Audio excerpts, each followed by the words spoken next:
Assalamualaikum warahmatullahi wabarakatuh. Perkenalkan, nama saya Muhammad Nasir Dwi Nugroho dari Prodi PGSD Pendidikan Guru Sekolah Dasar.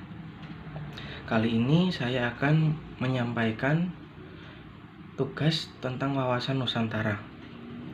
Wawasan Nusantara bermula dari wawasan kewilayahan dengan dicetuskannya Deklarasi Juanda pada tanggal 13 Desember 1957.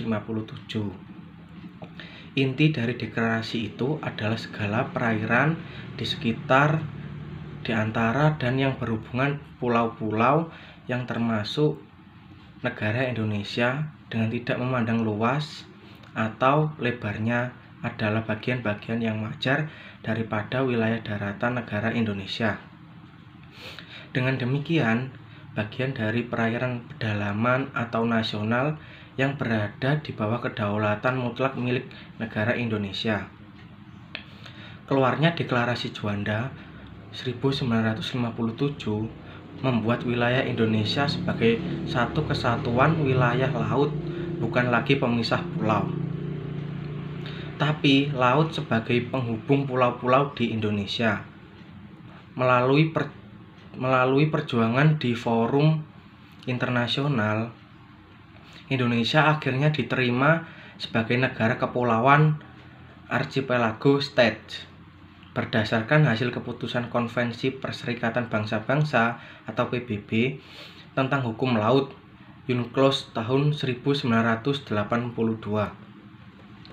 Wawasan Nusantara sebagai konsepsi kewilayahan selanjutnya dikembangkan sebagai konsepsi politik kenegaraan, sebagai cara pandang bangsa Indonesia terhadap diri dan lingkungan tempat. Esensi dari wawasan Nusantara adalah kesatuan atau keutuhan wilayah dan persatuan bangsa. Mencakup di dalamnya pandangan akan satu kesatuan politik, ekonomi, sosial budaya, dan pertahanan keamanan. Wawasan Nusantara merupakan perwujudan dari sila ketiga Pancasila, yakni Persatuan Indonesia.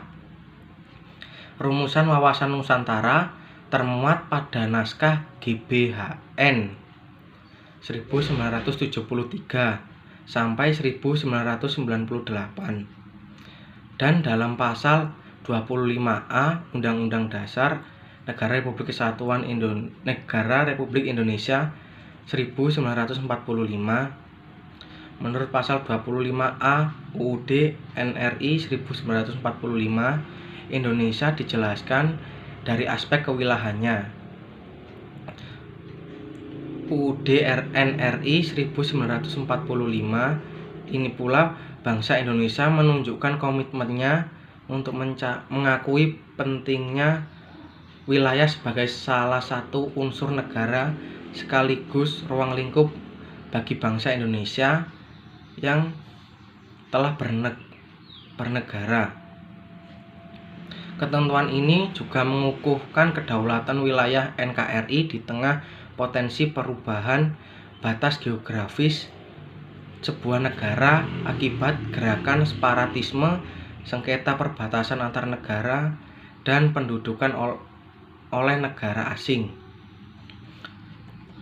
Pertambahan luas wilayah Indonesia sebagai salah satu kesatuan memberikan potensi keunggulan positif yang dapat dimanfaatkan untuk meningkatkan kesejahteraan. Namun, demikian juga mengundang potensi negatif yang bisa mengancam keutuhan bangsa dan wilayah.